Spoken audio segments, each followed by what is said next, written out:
Hello and welcome to Ray K Q&A, the show where Ray Kurzweil answers questions about the future.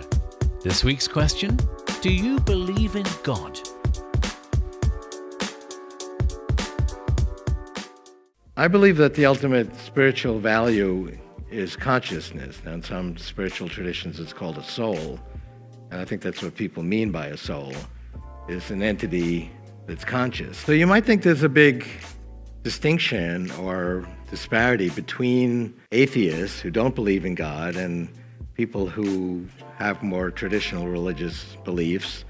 But actually, there isn't. Everyone, with very few outliers, believes in the sacredness of a conscious person. And in fact, non-conscious things like a machine or a diamond are only important insofar as they affect the conscious experience of conscious beings. Atheists would agree that a conscious person is sacred. They may not use that word exactly.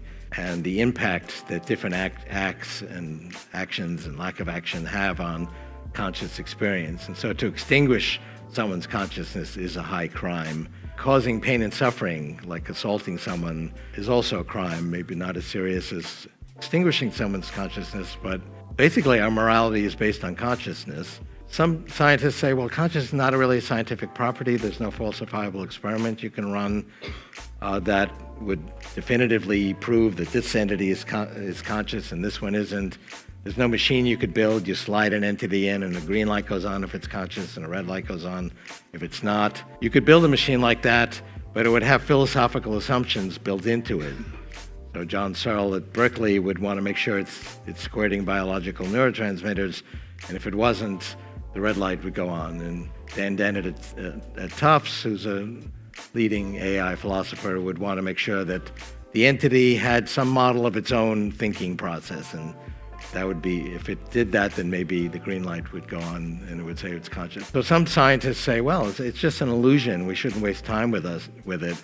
That's not my view because, as I say, morality is based on consciousness, and even people who say that nonetheless actually believe in that morality. That's one view I have. So we have consciousness. It's deeply mysterious. I mean, how is it that we can look at a human brain, and I've certainly been among those that have attempted to describe how it's like a machine and how that machine works. And yes, it's extremely complicated, but nonetheless, each neocortical module is made up of 100 neurons, and each neuron has these different parts and ion channels, and you can describe how it goes, and it follows the laws of physics. So it is a machine.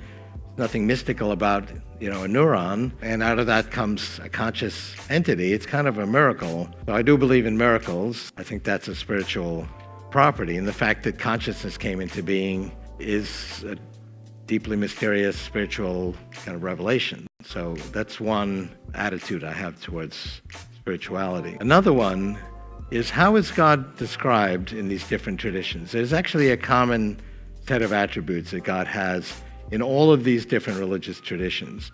God is infinitely creative and beautiful and loving, intelligent.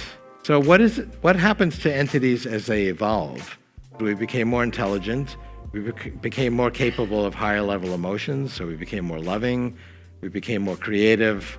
We became more beautiful. And so we're actually moving exponentially to have greater levels of the very properties we ascribe to God without limit. Now, we never become literally infinite, but we're moving exponentially in that direction. So we become more godlike and we become closer to God. And we do so at an exponential rate, and exponentials kind of explode, never quite becoming infinite, so we never really reach that ideal. But you can definitely say that evolution is a spiritual process that moves us closer to God. Thanks for watching Ray K Q&A. Stay tuned for a new episode every Thursday. Click here for more videos from Singularity University. Also, don't forget to subscribe.